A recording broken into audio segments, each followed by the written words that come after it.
Yeah, NBA Straya, how are you going? Hey, going? Are you right? You should be. What is that, Jim? Oh, it's Tuesday, April 1st.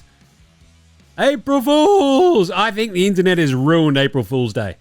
There is nothing you can do.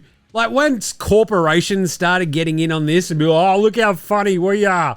It's an April Fool's joke. It was over. I don't know how we've managed to screw up, like, most good things on this planet, but we've done it. April Fool's Day used to be fun. Now it's just a bit shit. Anyway, that ray of light. I'm your host, James Clements. This is NBA Australia. I'm in Larry Armour Studios. That's right, got it all out. Fun, quick Tuesday show for you today.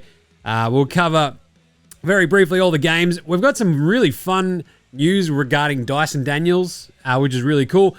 Injury news for Kevin Durant and the Pelicans. Oh, geez.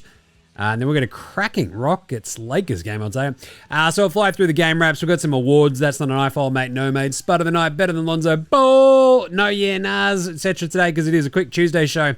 So a very brief Australian player watch. The Shane Hill shoot a shot, line 'em up award, I think. Maybe. And then the pick and previews for tomorrow. So quick Tuesday show.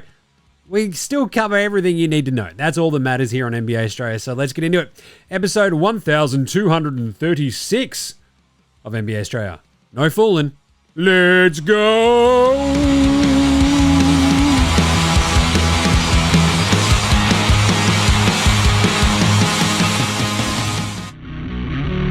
This is Josh Giddey. G'day, this is Andrew Gaze. This is Jack White. This is Joe Ingles. This is Dyson Daniels. This is Chris Anstey. This is Matthew Delvedova. This is Shane Hill. Hi, this is Ryan Brockhoff. This is Mitch Creek. This is Nick Kay. You're listening to NBA Australia. And you're listening to NBA Australia. And you're listening to NBA Straya. And you're listening to NBA Straya. You're listening to NBA Straya. And you're listening to NBA Straya. You're listening to NBA Australia. And you're listening to NBA Australia. And you're listening to NBA Australia. And you're listening and watching NBA Straya. This is NBA Australia. Let's do it. Watch out for the shark attack. You better, I guess, or the Chuck attack. I think Lefko tried to FaceTime him today on the show. I don't know. Inside the NBA, we're at the end of the season when like Chuck's off doing March Madness and no one cares. It's just a bit weird. Anyway, let's start today's show the way we start every show here at NBA Show with the daily. Oh, it's a whip around, is it? Yes, Kevin Durant. As I mentioned, this sucks. 1 week at least, they reckon, for his ankle that he twisted yesterday. So I reckon that might be your Phoenix Suns season straight killed. So he got straight killed. They have the toughest remaining schedule in the NBA, do the Phoenix Suns. Oh, geez. And they are, I believe, still 1.5 games out of even the 10 seed. So, yeah, it's not great. They're 1 game back of the Kings because the Kings lost today. So, bit of a weird one. They still to come for this poor Suns team. Oh, God. Milwaukee, in Boston, in New York. They're home for Golden State, home for OKC, and finish up with San Antonio. And then what might be an absolute dogfight for the 10 seed. On Monday, April 14, they take on the Sacramento Kings in a loser leaves town match, maybe. Or just like the who wants the 10 seed match. And it's probably the Kings, I'll tell you. Anyway, crazy gear there. So, look, it's a left ankle sprain for KD. It just sucks. I love watching Kevin Durant play. All the extraneous stuff, you can take it or leave it, but he is one of the greatest basketball players of all time. And to see him just empty the clip in these last remaining 7 games would have been really fun and really special. So if he misses a week, he'll probably still get like 3 or 4 games. If he comes back for the Golden State game in like a week's time, maybe. I don't know. Bit rough. The Pelicans have finally given up the ghost completely. Jim, I believe they did that quite a few months ago. Yes, but they were still playing some of their dudes because they've been so injured all season, it hasn't mattered. Now it does because they've actually won a few of their games, and they're like, oh, God, if we keep winning games, Philly might jump us into like the bottom 4 spot. So they've decided to shut down Zion and CJ McCollum, which makes sense, obviously, with the Pelicans. You want to give yourself the best available opportunity to jump into that number 1 spot and get Cooper Flag. But they're just like, oh, well, Zion's got a lower back bone contusion. I hurt my bum. And CJ McCollum has a right foot bone contusion. There's a lot of bone contusions down there in Pelican land. I'll tell you what. Anyway, this sucks if you're a Pelicans ticket holder for any of these last remaining games, though, I guess. So, Adam Silver, I'm available to fix this all for you. I'm right here. I have some ideas. I'm an ideas man. That's what they call him, I guess. When they don't call him, oi, idiot, get out of here. PJ Tucker is sticking around with the Knicks after 2 10-day contracts. So they'll sign him to like the sort of usual, we've converted him to like a proper guaranteed contract with a player option in the second year, aka we just want you to kick around, PJ, see how we're doing. And then the fun little bits of Aussie news. Josh Giddey was asked about coming back to OKC, which is pretty fun, and his sort of role in the difference sort of that he had in OKC versus Chicago. We've obviously seen his game go to a whole new level over the last month, which has been fantastic, averaging a lazy 23, 9, and 9. And then he said, look, definitely I've loved my time in Chicago. With OKC, it's more of a compliment to the team. I don't want to say my role got diminished, but it changed. My role in Chicago, I feel like it's me. Hell yeah. So I'd like to hear from the Gidmeister. But I feel like, OKC at least gave him like, a nice little sort of base level from which to work, which is kind of nice. And then the other really cool one for the Aussies, Dyson Daniels has signed a 4-year shoe deal with Adidas. All day I dream about steals. Yep, that tracks. I like it. We need to get Jonathan Davis on the line.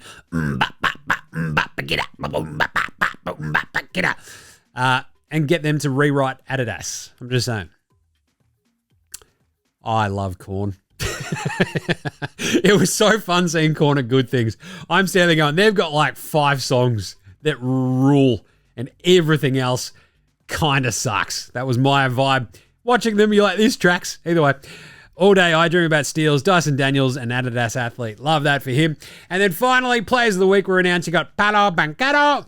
I also wanted, like, Paolo Banchero.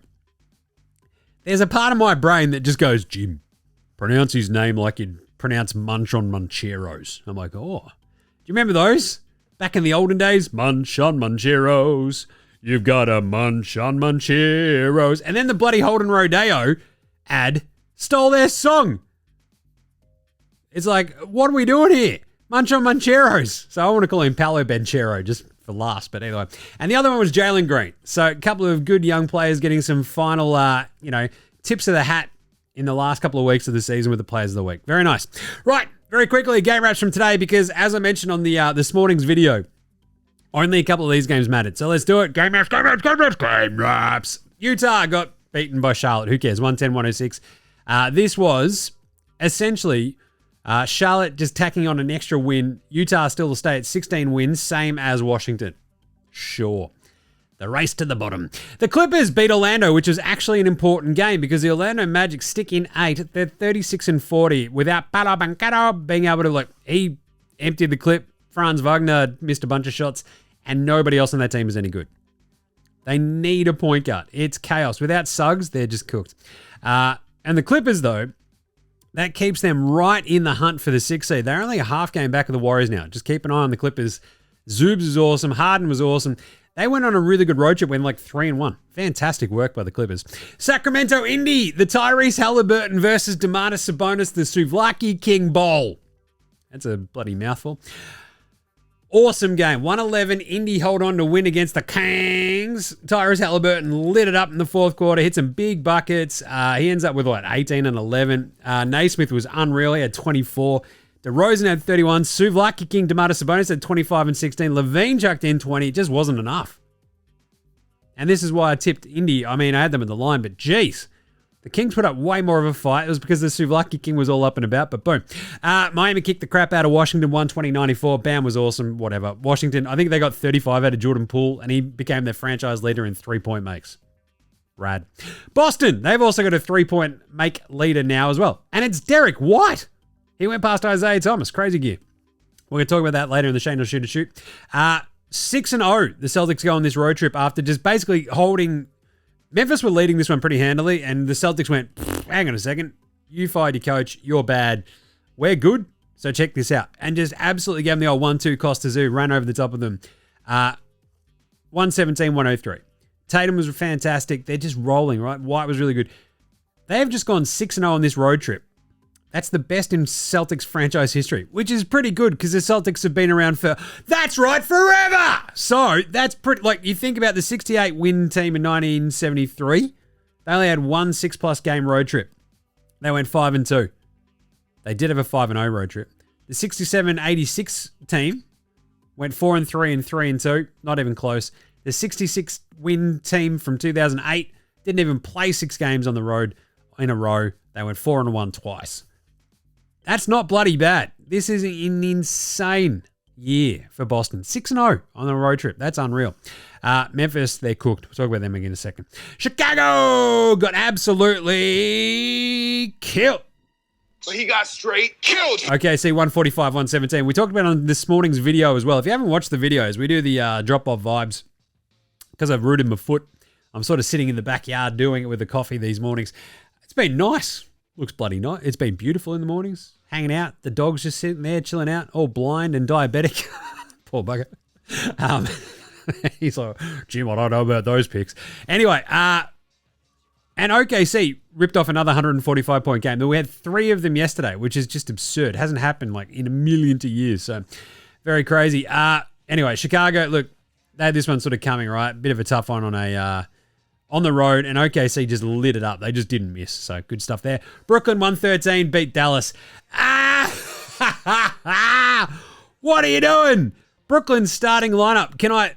I feel like I just need to like read this one out for you. Jalen Wilson, Zaire Williams, Nick Claxton, D'Lo, and Keon Johnson. It's like 2.5 NBA starters, right? Keon Johnson, maybe if you want it, but Claxton and D'Lo, sure. Zaire Williams, eesh. And the Dallas Mavericks were kind of at like roughly what you'd almost assume is full-ish kind of strength for them at the moment, especially like much more full strength than they have been.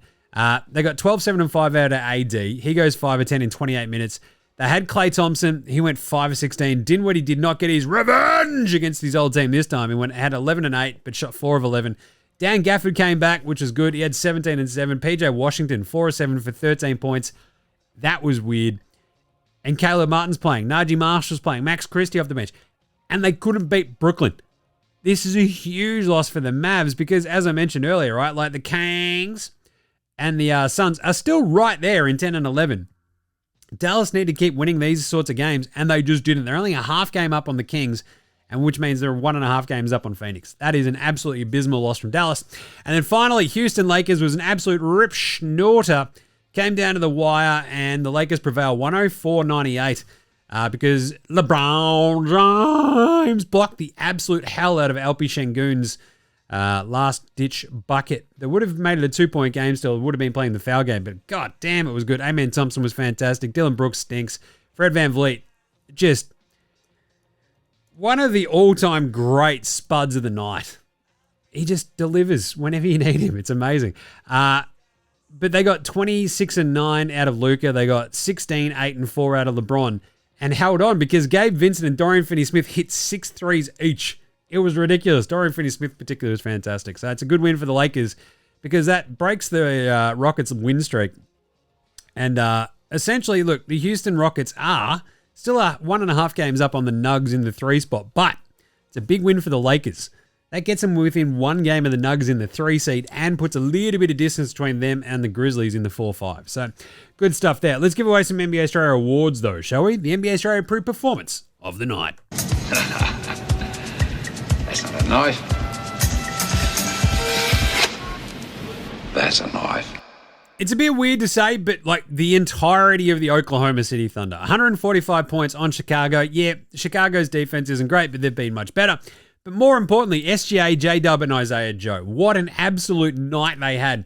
You had Isaiah Joe hit 8 threes for 31 points. SGA had 27 points and 12 assists in 27 minutes. This game was over before Chicago hit the floor. It was crazy. 23, 4, and 3 for J-Dub. They absolutely crushed it. But on top of that, the performance of the night probably goes to OKC having Chet Holmgren, who commented on a photo of one dude sitting on another dude's shoulders and being all hunched over and going, hell, even I thought that was me for a second. That's an amazing performance by Chet Holmgren. He's been at the Kevin Love School of Instagramming. That was unreal. I was so impressed by that call. I'm like, he's got laughs. That's funny as hell. But wow, did they absolutely demolish him, all right? That Bulls team killed him. Like, Chet he didn't even do much. Like, they got 14 and 7 out of Isaiah Hartenstein as well. But wow, they lit up those Bulls. They hit 23 of 43 from downtown. Oklahoma City. They are legit. So the performance of the night, this also goes to this Oklahoma City Thunder team because they are now 28-1. 28-1 against the Eastern Conference. That is insane. That is the best interconference record in NBA history.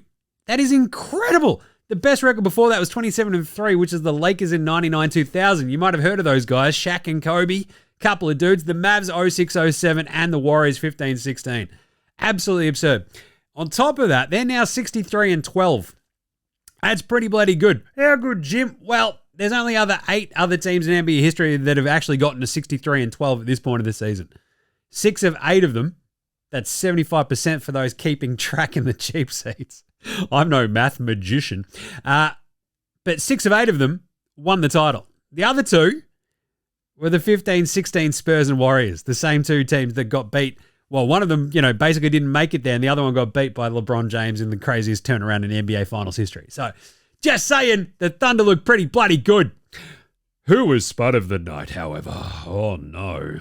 Spud, Spud, Spud, Spud, Spud, Spud, Spud, Spud, Spud, Spud, Spud, Spud, it is Spud of the night. Spud of the night. Shvima Hyluk, I love him. He had a crap one today. 0 of 7 from the floor for him, but double that up, and you've got 2 of 14 for Malik Monk and the aforementioned Fred VanVleet of the fighting VanVleets. It's one of those ones where you watch a game like this of Houston, you go, aha, this is why people don't trust you. It's like, Fred VanVleet was rubbish and we lost. Fred VanVleet goes 2 of 14. If he hits a couple of shots, they probably win that game. But that's almost their problem, right? It's a bit of a weird one with this Houston team that I absolutely love, by the way.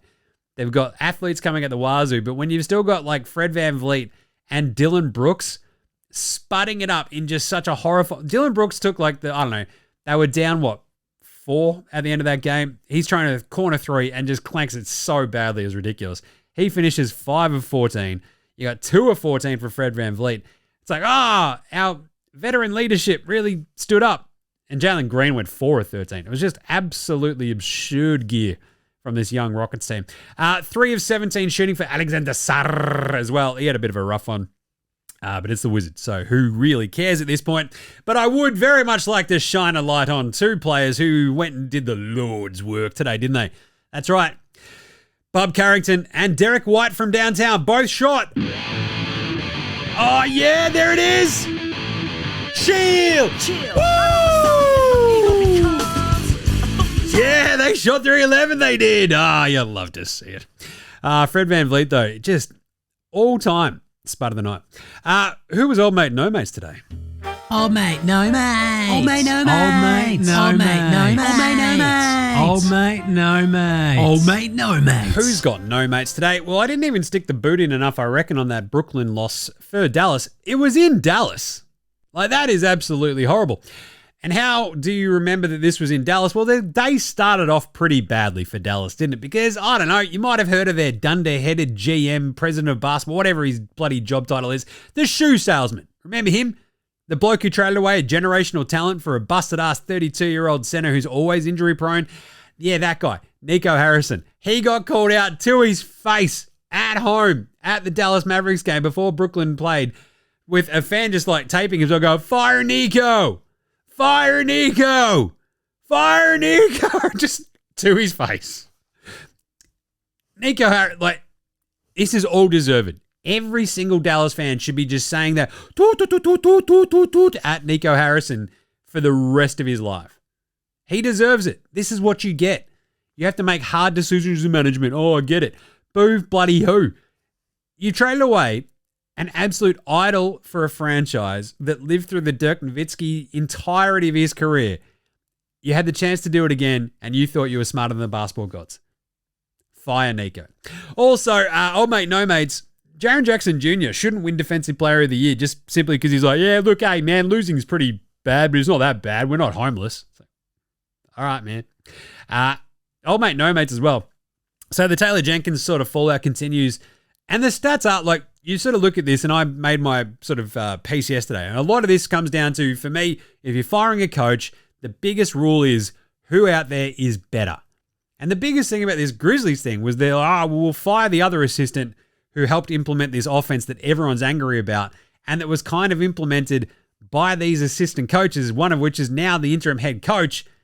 But that's where the headbutting came from with the Zach Edey addition by their GM. So what is going on here? You've completely screwed the pooch. And when you look around outside of the NBA right now, who do you think could step into that Grizzlies gig and like do a better job than Taylor Jenkins was doing? I don't know.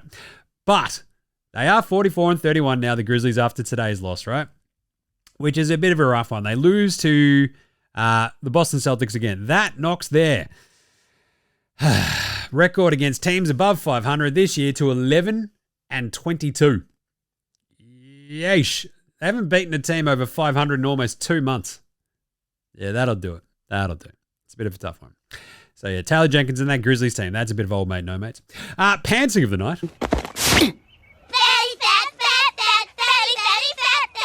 First of all, LeBron blocking the absolute shit out of Alpi Şengün's quick two at the end of that game was just, he tracked it. It was incredible. He just left his man. He's like, Şengün's going to the post. He's not going to pass it. I'm going to block the hell out of this. And it was gnarly. I love a good spike block. But my other favorite one was blocked by Timmy. That's right. Anthony Davis fucked around and found out because he went at Drew Timmy, tried to dunk. Nope. Drew Timmy's like, nah, fuck you. Bang. Blocked the shit out of it. It was awesome. Go back and watch that highlight. Drew Timmy is fun as hell. Like the Nets have just gone, fuck it. Yeah, that'll be fun. We'll try to glom onto some of this college basketball malarkey that's going on right now with March Madness by bringing back old man Drew Timmy, who's older than your mate Jim, and just like get him out there. He's like, oh, I've got a bloody bit of a beard and a headband. You're like, that guy rules. I love it. And he blocked the shit out of Anthony Davis. Finally, better than Bronny James. Lonzo was the best player in high school. He was the best player in college. You think he'll get to the pros and be like, I made it to the pros, now I can be average. He's coming for everybody. Coming for everybody. I'll tell you what, we've got a couple of Isaiahs today because Isaiah Joe hit 8 threes on his way to his 31 points in 24 minutes. It was just absurd. God, he was good in that game against the Bulls, which is obviously Lonzo's team. But Isaiah Collier. So you might remember him, Utah Jazz rookie. It's a soft J. Utah obviously lost to Charlotte today, but in the process, he managed to break with his 7 assists today. He's gone past 416 assists, which makes him the leader all time for the Utah Jazz as a rookie for assists, which is pretty crazy considering they have John Stockton, the dude with all the assists, because John Stockton averaged only 5.1 assists in his rookie season because he only started 5 games. So, I don't know. In 18.2 minutes, it's pretty crazy. Collier's averaged 6.1 assists for his thing, and he started 42 out of the 60 games so far. So, good job by him. It's pretty good. But a couple of Isaiahs, better than Bronny James. All right, let's take a quick break. Come back with Australian Player Watch right after Hammer. This is Shane Heal, and you're listening to NBA Straya.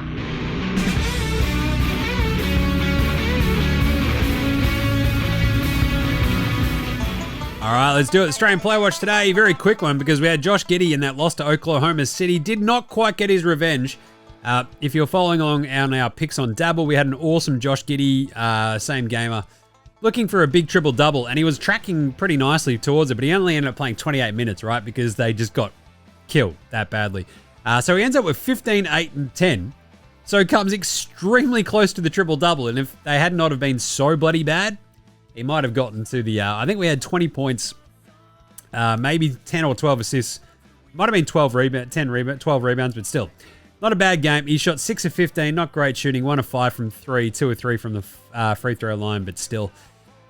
It was just a rough one for the entirety of that Bulls team. The Clippers, Box Hill Benny, Ben Simmons, sat out of the 96-87 point win over Orlando. Hasn't taken a free throw in 10 games, don't forget, but also didn't play that one because, they're on a road trip and they want to keep him rested. And Patty Mills didn't play against Orlando either. Outside of that, Josh Green had a pretty good game in that win over Utah, though. He had 14 points, went 4 of 5 from the floor, 3 of 3 from downtown. That's 3 of 3 from 3. 3 for 3. And 3 of 4 at the free throw line. He also had 2 rebounds, 3 assists, and a turnover. Not bad from Greedy. He came back from his shoulder injury pretty nicely. Just got a bit of a breather. Johnny Furphy, Johnny Tins, old Johnny Froths in the 111-109 win over the Sacramento Kings. He copped the did not play coach's decision, as did Rock'em Sock'em Block'em Jock'em Landale against the Lakers. Didn't get in, which is a bit of a shame. I reckon they could have used a bit of offensive boost. Oh, Steven Adams had a great dunk as well. How good was that? Bit of Kiwi corner for you. That'll pop up on Thursday, but jeez, he was good. And obviously no Jack McVeigh, still down in the 2s with the Rio Grande City Valley Vipers. No Alex Dukas either for the Thunder against his mate Josh Giddey in OKC. There was a nice photo of all of them together though, which is kind of fun. Dukas and Gids and Dice. So very nice. All right, let's do a Shane Hill shoot your shot, light them up award. I'm pretty sure that was all the Aussies. Didn't miss anybody. No, I did not. All right, let's do it. Shane Hill, shoot your shot, light him up award. He threw it down. Are you healed? Are you healed? Praise the Lord, I'm healed. Praise the Lord, for I'm healed. It is the Shane Hill Shooters shoot. Shoot your shot, light him up award. Oh, yeah, let's do it. Come on. Derek White, as mentioned, is now your leader all time for the Boston Celtics for made threes in a season, which is crazy. He's got 246 after today, going past Isaiah Thomas. There's another Isaiah. It's just an Isaiah-heavy show today, which is pretty crazy, pretty cool. And then you sort of think about it and go, well, yeah, I guess 246 is a lot. There are only 54 players in NBA history who have gone past 240. So now that he's up to 246, it's like, oh, Jesus, feeling pretty good. So you think about a couple of the other Boston Celtics who have made that list. I think you had Jason Tatum in 22, 23. Kemba Walker, former Boston Celtic, but when he was on the Charlotte Hornets, has actually made that list to 240 plus. George McLeod, one of my all-time favorites, playing for the Dallas Mavericks back in 95-96. That is awesome. He hit 257. Dennis Scott, love that. 3-day, 265 back in 95-96 as well.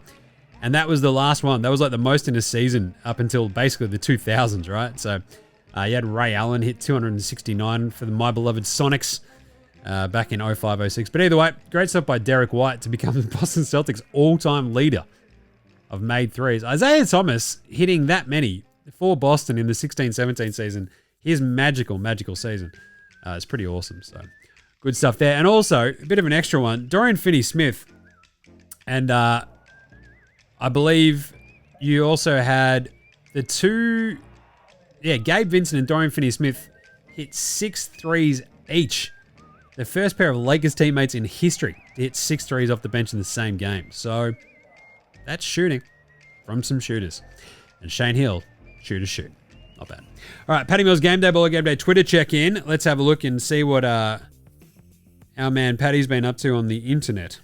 Oh, here's Dyson. What about Dyson? Oh, he's just going, ha-ha, Adidas. Not bad for Dyson. That's good. What else we got there for Paddy? Because I think he had a couple of things. There we go. One new post for Paddy. Vibrating on high frequencies. Not bad. Opened a pub, hosted a run club, got 2 wins, moved into second most threes off the bench all time. Might have been the greatest road trip in my 16 years in the league. Vibes are immaculate, still enjoying the journey till the wheels fall off. Paddy Mills, that is awesome. Some great photos in there too. That rocks. What a legend. Absolutely awesome. I would run through a wall for that, man. How'd we go on the picks today? Let's do some game previews for tomorrow. Game previews. Thanks, Inadvertent Bane. Not a problem, Jim. How's it all going? Yeah, I think we went, out of today's picks, Houston missed. So that's 1, 2, 3, 4 of 8 today. A bit of a rough one. With Houston missing out on covering right at the end. Chicago getting stomped. Sacramento covering against Indy, and the Clippers just manhandling Orlando. Bit of a rough one. But 4 of 8, you still take it. We're still trucking over 60% for the year. So you can follow all the picks every single day that we do over at Dabble. This is all we're doing at the moment. So just jump on this if that's your vibe, right? So jump onto Dabble. Use the link in the show description on YouTube or on the just whatever your podcast app is. Sign up, use the code NBA Straya, follow NBA Straya along as well. We have every single pick that we make on this show go up there, goes every single day. And then we'll also chuck in a couple of multis here and there. We usually do the Mega Vibes multi. We'll get one of them to hit, don't you worry about that. And then same game multis as well. We had the awesome Josh Giddey one that was on track, I'm just saying. And yesterday, Dyson Daniels let us down without a block. Bit of a brutal one, but he absolutely crushed it. So go follow us along at Dabble. Use the code NBA Straya. Click on the links in the socials. What is it? Facey and IG or on Twitter. We have them right there. Bang them through. Use that code NBA Straya. Sign up. Follow along. So that's what we're going to do. We're going to keep this pirate ship afloat. I'm just saying.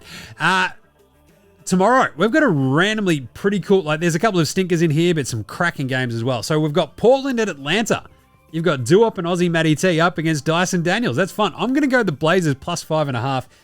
Look, the wheels have fallen off a little bit for Portland over the last couple of weeks. They've lost 4 on the trot. They got smoked by the Knicks. They got smoked by the Kings. They lost to the Cavs and the Celtics. All 4 of those teams are substantially better than this Portland team. And I guess the big problem is they've lost, Scoot Henderson to an injury. They've still got Shaden Sharp and Simons and Klingon and Denny. I think Portland and Atlanta is basically East-West Spider-Man vibe to a degree, right? You've got some young point guards, some young gunners, some sort of, fringe NBA dudes just stepping up. I'm going to go Portland plus 5.5. I think they keep this one close. We'll see what happens. Should be a really good game. Philly versus the Knicks. Oh, no. The Sixers got no dudes left. They're literally down to 7 or 8 in the same way that Dallas were the other day. The Knicks are 14.5-point favorites. They should just curb stomp the Sixers. Pour one out for your Sixers fan mates. Milwaukee, Phoenix. This is awesome. Again, we just had it, didn't we? Phoenix versus Milwaukee. I'm going to have... Look, even without Dame Lillard, it feels like the Bucks have that much more depth than this Suns team now that they don't have KD. Now, the Bucks did lose by 2 against the Suns last week. But without Kevin Durant, I just feel like the Bucks are way better. They're 7.5-point favorites, but at home, I feel like I trust the Bucks a lot more. So we're going to go the Bucks. Then we have Orlando, San Antonio, which again is a really janky game. The Magic was so disappointing today against the Clippers. Now they're on a road trip. So they played at home against the Clippers today. They go all the way to San Antonio now to take on a weird Spurs team that is kind of all right, yes, we are tanking, but I don't know. We've still got dudes who are playing hard. I'm going to take the Spurs plus 4.5. They don't have Fox. They don't have Wemby. They got absolutely killed by the Warriors yesterday. But they're at home. They've been at home for a little bit. They've played 3 really tough teams. I'm going to go the Spurs. They've still got Sohan playing, Barnes playing, CP3 playing, Stephon Castle, Devin Vassell. I think they put up a really big fight against this Orlando team that just doesn't do enough for me. I'm going to go the Spurs plus 4.5. Toronto go to Chicago. Talk about a team that's just been out and about. The Chicago Bulls, they are 5.5-point favorites of the Bulls. I'm going to go Toronto. They're absolutely in tank town. But, I mean, the Raptors at the moment, the way that they're playing, they've just ripped off 4 straight wins out of absolutely nowhere. They beat the Wizards, they beat the Nets, they beat the Hornets, and they beat the Sixers. Teams that they need to be losing to if they want to tank properly, but they're just not. The Bulls are an interesting case. They've been on the road here and there. They've just had this really strange stretch where they've been really good. They hosted the Mavs, then straight on the road to OKC. They go straight back home to Chicago to take on this Raptors team. I'm going to take the Raptors plus 5.5. If the Bulls win, I think it's a really close one. I would look at the over. I'm just saying. Golden State host Memphis. I'm going... As soon as I saw this, I'm like, Warriors. They're 3.5-point favorites in Memphis. One of my favorite and one of the weird sort of apocryphal basketball memories I have is seeing Golden State play in Memphis in 2015 with the Grizzlies up 2-1 as the Warriors hadn't yet won a title. And the Grizzlies, the grit and grind Grizzlies, are up 2-1. And this is the night we were in Memphis on a big road trip. This was the night after Draymond Green took Steph Curry out on Beale Street, got him shit-faced. As the story reportedly goes, allegedly. And we go to the game. I'm like, this is awesome. We've been spending so much time going to these games in Brooklyn. The vibe is completely different. Memphis rocks. I love it. I'm eating shrimp and grits in the stands. I'm drinking like beers that only cost me like $6. It was like having paid like what, 14, 15, 16 in Brooklyn. It was chaos. And Golden State curb stomped Memphis. And you know that they're going to come in. They're going to smell blood in the water. Memphis today just not good against Boston. I think they get run over by this Warriors team who just put one on San Antonio as well. And then finally, Minnesota, Denver. Another cracking game. This is the one sort of weird team that Denver really tend to sort of just go, hang on a second. How do we beat these guys again? Remember what happened like last year? It's like, oh, God. This is a bit weird, isn't it? It's like, yeah, it's very strange. So if you look at their record so far this year, the Wolves have won all three matchups between these two teams. 119, 116 back in November. 133, 104, they killed them at the end of January. 115, 95, they killed them, 2 weeks ago. I think the Wolves are right up for this. They're bang on up for it. Give me the Wolves plus 2.5 against Denver. Minnesota is so hard to trust, but this is a great matchup. They just love playing Denver, so I'm going to go the Wolves. And there you go. Remember, you can follow all those picks over at Dabble. Go check it out. Use that code NBA Straya when you sign up. Use the link in the show description to jump all over it, or in the socials as well. It's in the Facey and IG stories. Just click on the link, sign up if that's your thing. If not, it's all good, bro. I'm not going to judge you. Just track all the picks. We're crushing it, just saying. And that's it. Oh, God. Are we finished? We're done. Good times, great memories. That was a fun Tuesday quickie. Love that. All right. So that's it for today. We'll be back on deck for tomorrow. We'll have a big power ranking show, a standings check-in to essentially really key in on the teams that you need to be paying attention to for the remainder of the season, which is only like a week and a half. So we will be back with a really chockers fun Wednesday show for you. So make sure you're following NBA Australia though on Twitter, Facey, IG, TikTok, and YouTube. You'll see the morning videos go up every single day with all the picks. Good times right there. Get around us on NFL Australia as well. Gaz and I will be doing an off-season show very, very soon, no doubt. Chuck us a rating review on your Apple Podcast, your Spotify, YouTube, whatever app you're using on your Android phone. If you're not going to chuck us a follow over on Dabble, that's all I ask. Rate, review, star, subscribe. Make sure you're all over that. Jump in the comments. Ask some yeah-nahs. We'll do yeah-nahs again tomorrow, of course. We didn't have them in the Tuesday. Well, I think the Tuesday and Thursday shows during the regular season, we'll probably just, try to punch through it a bit quicker. But either way, rate, review, star. That's all I ask. Jump in the comments too. Big thanks always go to From Oslo for the intro and outro song. Check out House Hats, Joshua Delarentis, Fascinator, Goldmines, Ramshackle Army, Iowa, Sex Jedi, Green, and Dozers. Those are the bands behind all the tunes you hear throughout this show. They're awesome. Go check them all out on Spotify, Apple Music, whatever. NBA Australia supports Australian bands, so should you. And that's it. We will catch you tomorrow, you dickheads. Remember to go check out all the stuff over in Dabble. Follow all the picks along. Use that code NBA Australia. That's all I ask. And we will catch you tomorrow, you dickheads. This is NBA Australia saying, look after yourselves, would ya? And later, on.